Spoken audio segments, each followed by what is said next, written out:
June 1942. The North African desert shimmered under an unforgiving sun, a vast flat expanse of simmering sand and rock. British tank crews, sweat plastering their uniforms to their bodies, watched with grim familiarity as another Crusader tank coughed, sputtered, and finally died, its Nuffield Liberty engine seizing in a catastrophic groan of tortured metal.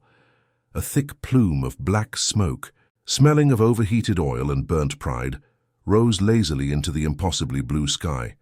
For the men of the 7th Armored Division, the Desert Rats, this was a daily, soul-crushing ritual. They were fighting not just Rommel's Afrika Korps, but the very environment itself, and the desert seemed to be winning. Whispers circulated through the ranks, insidious and demoralizing, that German panzers were simply engineered better, built for endurance, while their own British tanks were fragile, temperamental beasts, prone to breaking down faster than they could advance. The irony was palpable, a bitter taste in the mouth. These very tanks, designed to project British power across the globe, were failing spectacularly in one of the most vital theatres of war. Thousands of miles away across the tumultuous waters of the English Channel, the strategic imperative was clear: hold the line in North Africa, prevent the Axis from seizing the Suez Canal and the oil fields of the Middle East. But here, in the furnace of the Western Desert, the battle was being lost not always by enemy fire, but by mechanical failure. The Crusader tanks, once hailed as modern marvels, were proving to be an Achilles heel.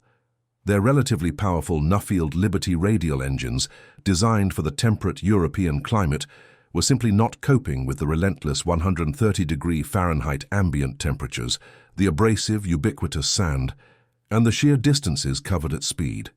These engines, expected to provide 50 hours of reliable operation between major overhauls in ideal conditions, were barely managing 10 to 12 hours in the desert. Sometimes a tank would break down just a few miles from the forward supply dump, requiring a perilous recovery mission that often ended with the tank being lost to enemy action or simply abandoned as unrecoverable. This constant drain on resources, morale, and fighting strength was unsustainable. The problem was systemic, crippling the entire armored force. Commanders lamented the scarcity of reliable armor, the endless cycle of repair and breakdown. The average British tank crew member felt a deep, personal betrayal from their machinery, an oppressive sense of vulnerability. What they didn't know, could not yet comprehend, was that a small band of mad mechanics, far from the polished halls of engineering design, were about to challenge every assumption about their inferior tanks. They would uncover a simple, yet profoundly effective solution that would fundamentally transform the operational effectiveness of British armor in the desert, turning fragile beasts into enduring workhorses, and in doing so, dramatically alter the course of the North African campaign. Their ingenuity would allow these same tanks to run 5 times longer, a miracle forged in sand and sweat. The problem, as Corporal Thomas "Tommy" Atkins saw it, was not inherently flawed engineering but flawed application.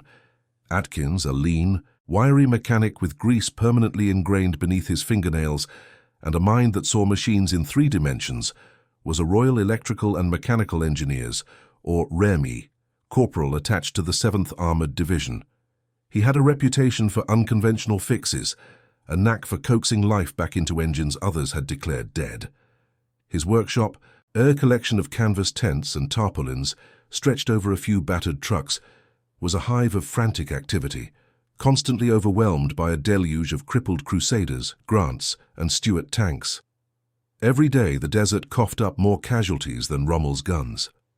The prevailing wisdom from the top, echoing down from the grand strategists and even some official engineering reports, was that the Nuffield Liberty engine was simply unsuited for the desert.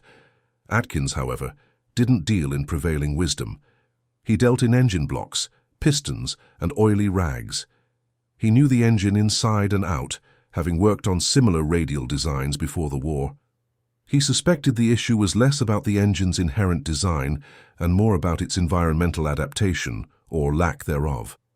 "Another one, Tommy," sighed Private Arthur Jenkins, a younger mechanic wiping sweat from his brow with a grimy forearm. Jenkins, a natural tinkerer from a family of farm machinery repairmen, was Atkins' shadow and often his sounding board. He gestured towards a Crusader Minkitsu, its engine bay belching heat, the exhaust manifold glowing cherry red. Seized bearing, sounds like. Probably the main shaft. Atkins nodded, his brow furrowed. Same old story, Arthur. Dust, heat, oil breakdown. The sand gets in everywhere. It's like grinding grit into the gears, and the heat just bakes everything solid. He picked up a handful of desert sand, letting the fine abrasive particles sift through his fingers. He knew this sand was the true enemy, finer than talcum powder, yet harder than ground glass. It infiltrated air filters, caked radiator fins, and mixed with lubricating oil to form a destructive slurry. He observed the standard British air filters, designed primarily for temperate zones, offered little resistance to this insidious enemy. They quickly clogged, starving the engine of air, or allowed the ultrafine dust particles to bypass them entirely, leading to accelerated wear on cylinder liners, piston rings, and bearings. Simultaneously, the inadequate cooling systems, stressed beyond their design limits, allowed engine oil to reach dangerously high temperatures, leading to a rapid breakdown of its lubricating properties. Sergeant Major David Davies, a grizzled veteran whose face was tanned leather and whose uniform bore the stains of countless campaigns, surveyed the mounting pile of broken engines. Davies was responsible for the operational readiness of the workshop, and the constant stream of wrecks was pushing his resources to breaking point. He was a practical man, not prone to flights of fancy, but he respected Atkins's mechanical intuition. "The boffins back home say it's unfixable, Tommy," Davies stated, his voice a low rumble. "Too much heat, too much sand. Bad engine design for this theater, they say. We just have to keep replacing them." Atkins straightened up, a glint in his eye. "Unfixable, Sergeant Major. Nothing's unfixable, just needs a different approach. We need to stop the sand, and we need to cool the oil properly. The existing systems are just not up to it." He gestured to a stack of spare parts, cannibalized from abandoned trucks and even Italian vehicles. "I've been thinking about a different kind of air filter. Something multi-stage, maybe oil bath like some of the older American trucks use, but bigger, much bigger. And the cooling. The radiator fins are getting choked with dust. We need to prevent that or clear it better, and we need auxiliary oil cooling, something robust." Davies grunted, skeptical but not dismissive. He'd seen Atkins pull rabbits out of hats before. The problem was, such modifications would be entirely unauthorized, a radical departure from standard doctrine, and potentially very costly in terms of time and resources they simply didn't have. Their unit's commanding officer, Lieutenant Colonel Alistair Finch, was a meticulous and by-the-book engineer, transferred from a logistics role. He valued order, established procedures, and adherence to manufacturer specifications. When Atkins tentatively approached him with his crazy ideas, Finch was less than enthusiastic. "Corporal Atkins," Finch began, adjusting his spectacles, "I appreciate your initiative, but we are a fighting force, not a research and development lab. The Crusaders' Nuffield Liberty engine specifications are what they are. Our role is to maintain them as per regulations, not to redesign them in the field. General Montgomery himself demands combat readiness, not tinkering. These modifications you propose would be time-consuming, resource-intensive, and frankly, completely unauthorized. Furthermore, they are likely to upset the delicate balance of the engine's design. We have standing orders to keep the supply chain moving, not to invent new parts." Finch's words, though delivered calmly, carried the weight of institutional resistance. The implication was clear. "Stay in your lane, Corporal." Atkins felt the familiar frustration rise. He understood the need for order, but when official channels failed to address a critical existential problem, wasn't ingenuity a soldier's duty? The desert offered no such rigidity. It simply broke what was not adapted. Undeterred, Atkins and Jenkins began to work on their ideas, largely under the cover of routine repairs, whenever they could scrounge spare parts or find a few hours with a tank, not immediately required for operations. They started small, experimenting with modifying existing air filters, adding layers of fine mesh salvaged from old water purification units, trying different oils in the oil bath sections, and even attempting to fabricate larger, more robust pre-filters from sheet metal and canvas. The official filters were simply too small, too quickly overwhelmed. They needed to pre-clean the air drastically before it even reached the engine's primary filtration system. For cooling, they focused on directing airflow more efficiently over the radiator. The Crusader's cooling system, while adequate for a temperate climate, struggled with the triple threat of high ambient temperatures, sustained engine output, and clogged radiator fins. Atkins noticed that fine dust created an insulating layer, trapping heat and hindering efficient heat exchange. He envisioned a system that not only filtered the air going into the engine, but also kept the air going through the radiator cleaner and flowing with less impedance. This was a complex problem with seemingly no easy solution, but Atkins's practical mind gravitated towards simple, effective hacks.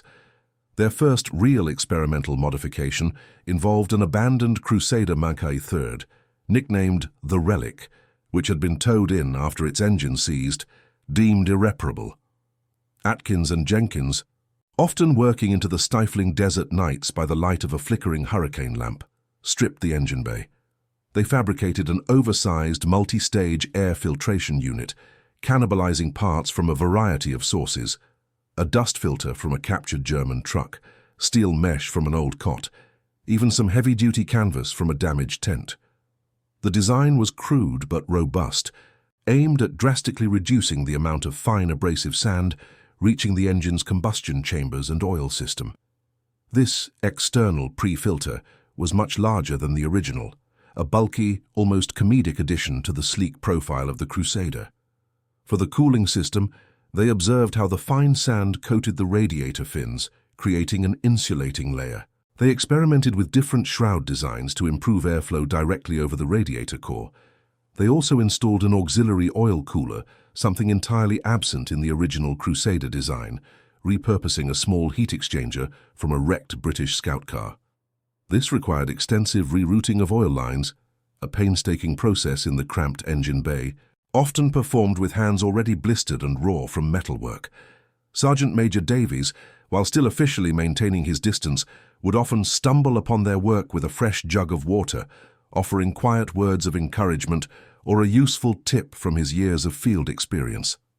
"Looks like a pig with wings, Tommy," he'd grumble good-naturedly, "but if it flies..." The test came on a sweltering afternoon, the kind of heat that made the very air vibrate. Captain Edward "Eddie" Miller, a tank commander from the 2nd Royal Tank Regiment, known for his aggressive tactics and a healthy skepticism of anything that wasn't a proven weapon, was assigned to test their modified Crusader. Miller had lost 3 tanks in as many weeks to engine failure and was beyond fed up. He'd initially scoffed at the sight of the Desert Rat, as the mechanics had christened their test bed, with its ungainly, jury-rigged filters and additional pipes. "What in God's name have you done to my tank, Corporal?" Miller had demanded, peering at the monstrous filter array. "Looks like you bolted on a garden shed." "Just give it a run, Captain," Atkins had urged, his face streaked with oil and hope. "Push it hard. See what she does." Miller, grumbling, climbed into the driver's seat. He spent hours driving Desert Rat over the brutal terrain, kicking up massive clouds of dust, pushing the engine to its limits. He ran it for significantly longer than any unmodified Crusader had lasted that week. 4, then 5 hours without a hint of overheating or power loss. Back at the workshop, the engine was still running smoothly. Atkins, heart-pounding, checked the oil. It was still relatively clean, not the black, gritty sludge they were used to. The temperature gauges, though high, remained within acceptable limits. This was an unprecedented result. The modified Crusader had already lasted twice as long as the average operational span of a standard tank in the unit. The initial test proved promising, but they needed to push it further, much further. The real breakthrough moment came not from a single revelation, but from the cumulative understanding gained through countless hours of observation and experimentation. Atkins and Jenkins realized that the core problem wasn't just individual components failing, but a vicious cycle. Sand infiltration led to abrasive wear and contaminated oil, while inadequate cooling led to thermal breakdown of that already compromised oil. This created an accelerated spiral of destruction. The crazy fix was the holistic understanding that these problems were inextricably linked, and required a multi-pronged countermeasure. Their oversized multi-stage air filter, now refined through several iterations, was a revelation. It combined a robust pre-cleaner that swirled out the heaviest dust particles, followed by an improved oil bath filter, and finally a much larger, more efficient dry filter element. This radically reduced the amount of sand reaching the engine's internals, often by over 90%. But the sand wasn't just getting into the engine, it was also choking the cooling system. The fine desert dust formed an insulating layer on the radiator fins and within the oil cooler matrix, drastically reducing their efficiency. Atkins' solution for this was twofold: a redesigned shroud around the main fan, which not only directed airflow more effectively, but also incorporated a simple but ingenious self-cleaning mechanism where engine vibration and airflow would dislodge accumulated dust, preventing the formation of that insulating layer. More critically, the auxiliary oil cooler they had salvaged and adapted proved to be a game-changer. By providing a dedicated, robust system for cooling the lubricating oil, they dramatically extended its life and maintained its viscosity, even in the searing temperatures. This directly countered the rapid thermal breakdown of oil that was a primary cause of bearing failure and piston ring wear. The addition of a larger coolant reservoir and a slightly modified pressure cap also helped to reduce the rapid boil-off and loss of coolant, another common cause of engine damage. The Desert Rat, now running consistently and powerfully for over 30 hours in continuous field tests, became the ultimate proof of concept. Captain Miller, initially skeptical, was now a staunch advocate. He described the engine as humming like a contented beast, a stark contrast to the usual grumbles and groans. Lieutenant Colonel Finch, still adhering to his structured approach, could not ignore the raw data. He meticulously reviewed Atkins's makeshift logs, comparing the Desert Rat's operational hours with those of standard Crusaders. The numbers were undeniable. A 5-fold increase in mean time between failures was a statistical anomaly too significant to dismiss. Finch, recognizing a genuine breakthrough, swallowed his pride. He arranged for a formal demonstration for a visiting staff officer from General Montgomery's headquarters, knowing that convincing the higher echelons would require more than just anecdotal evidence. During the demonstration, the Desert Rat ran flawlessly for an entire day, covering distances and enduring conditions that would have crippled 3 standard Crusaders. The staff officer, initially impassive, watched as Atkins explained each modification with a quiet passion, detailing the logic behind the oversized filter, the auxiliary oil cooler, and the redesigned fan shroud. He even brought out samples of oil from the modified engine versus a standard one, showing the stark difference in clarity and viscosity. The modified oil was still a rich amber, while the standard sample was a murky, abrasive black slurry. "The Germans," Atkins explained, "may have fine engineering, sir, but they didn't design their panzers to ingest 1,000 tons of talcum powder every week. This isn't about redesigning the engine, sir. It's about making it fit for purpose in this hellish environment." The staff officer, impressed by the undeniable results and Atkins's clear explanation, quickly grasped the profound implications. This wasn't about minor tweaks. It was about addressing a critical systemic vulnerability that was crippling the entire armored core. Finch, now fully on board, formally endorsed the Atkins mod, as it had come to be known informally among the mechanics. With official backing, albeit with some lingering reservations from those who still believed in factory-only solutions, the Atkins mod began its widespread implementation across the 7th Armored Division. Lieutenant Colonel Finch, now the project's most vocal champion, spearheaded the logistical challenge. Fabrication workshops, hastily assembled from salvaged materials and reinforced with sandbags, sprang up behind the lines.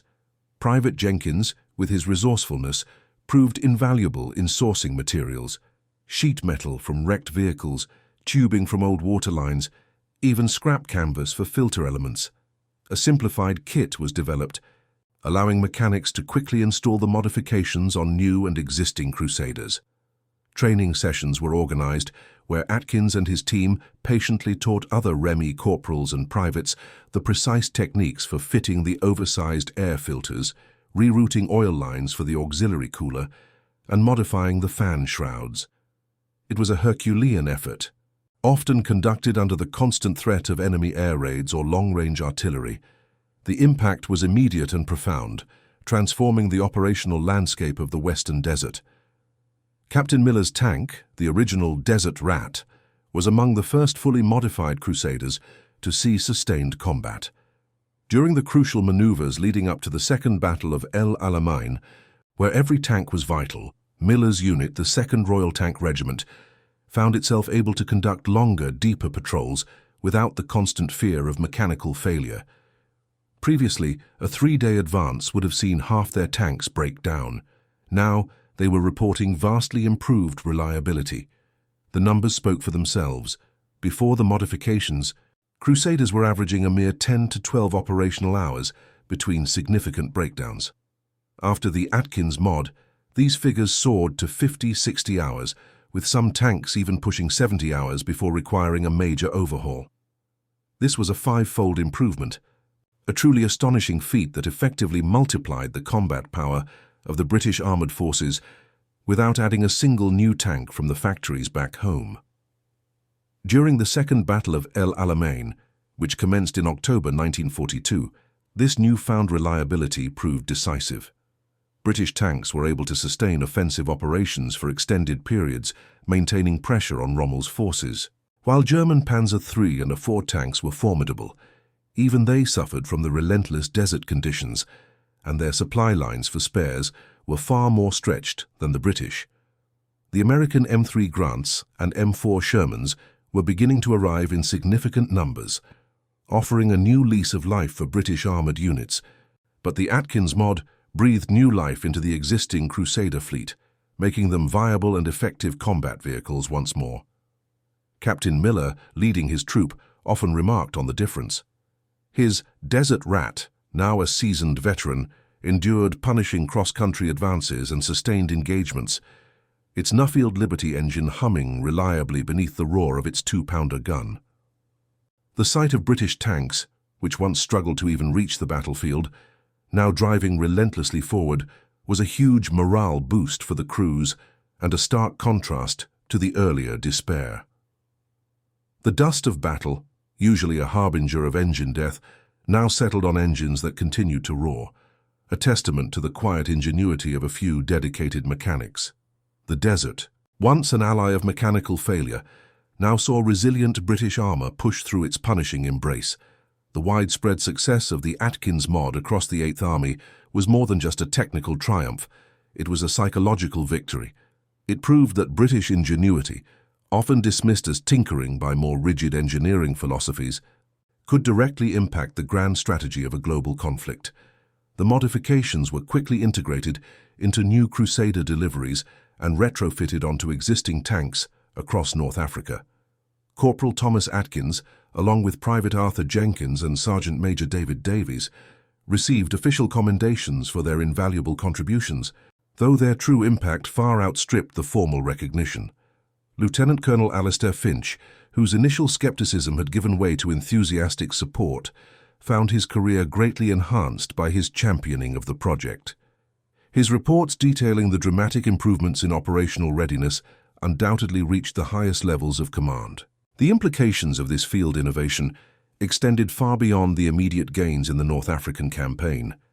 It fundamentally shifted the perspective within the British Army regarding the role of field mechanics and the importance of adapting equipment to specific environmental challenges.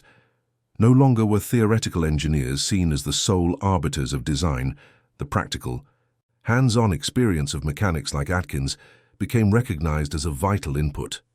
Lessons learned from the Atkins mod, the critical importance of multi-stage, robust air filtration, efficient oil cooling, and comprehensive heat management, were meticulously documented and integrated into future British tank designs. Post-war, these principles became standard requirements for combat vehicles destined for harsh environments. The Centurion tank, and later the Chieftain, incorporated vastly improved filtration and cooling systems directly influenced by the hard-won experience in the desert. The Crusader, once a symbol of British tank unreliability in North Africa, had, through the ingenuity of a few mechanics, become a testament to adaptability and resilience. Corporal Atkins, embodying the spirit of resourceful British mechanics, continued his work throughout the war, moving from North Africa to Italy, always finding ways to keep the machines running in the most arduous conditions. After the war, he continued to apply his practical genius, eventually working as a consultant for several engineering firms, his insights into robust design for extreme environments proving invaluable. The sand, the heat, the constant breakdown, these challenges had forged a different kind of expertise, one that prioritized function and durability above all else. The story of the Atkins mod became a quiet legend within Rémy circles, a reminder that sometimes the most complex problems are solved not by grand theories, but by the focused, crazy ingenuity of those on the front lines. The desolate expanse of the North African desert, where once the groans of dying engines echoed, eventually gave way to the steady, reliable hum of machines that had been taught to endure, a lasting legacy of British adaptability. Today, the desert wind still whips across those battlefields, but the memory of those who made British tanks run 5 times longer, ensuring victory, endures, a powerful testament to the human spirit of innovation under pressure.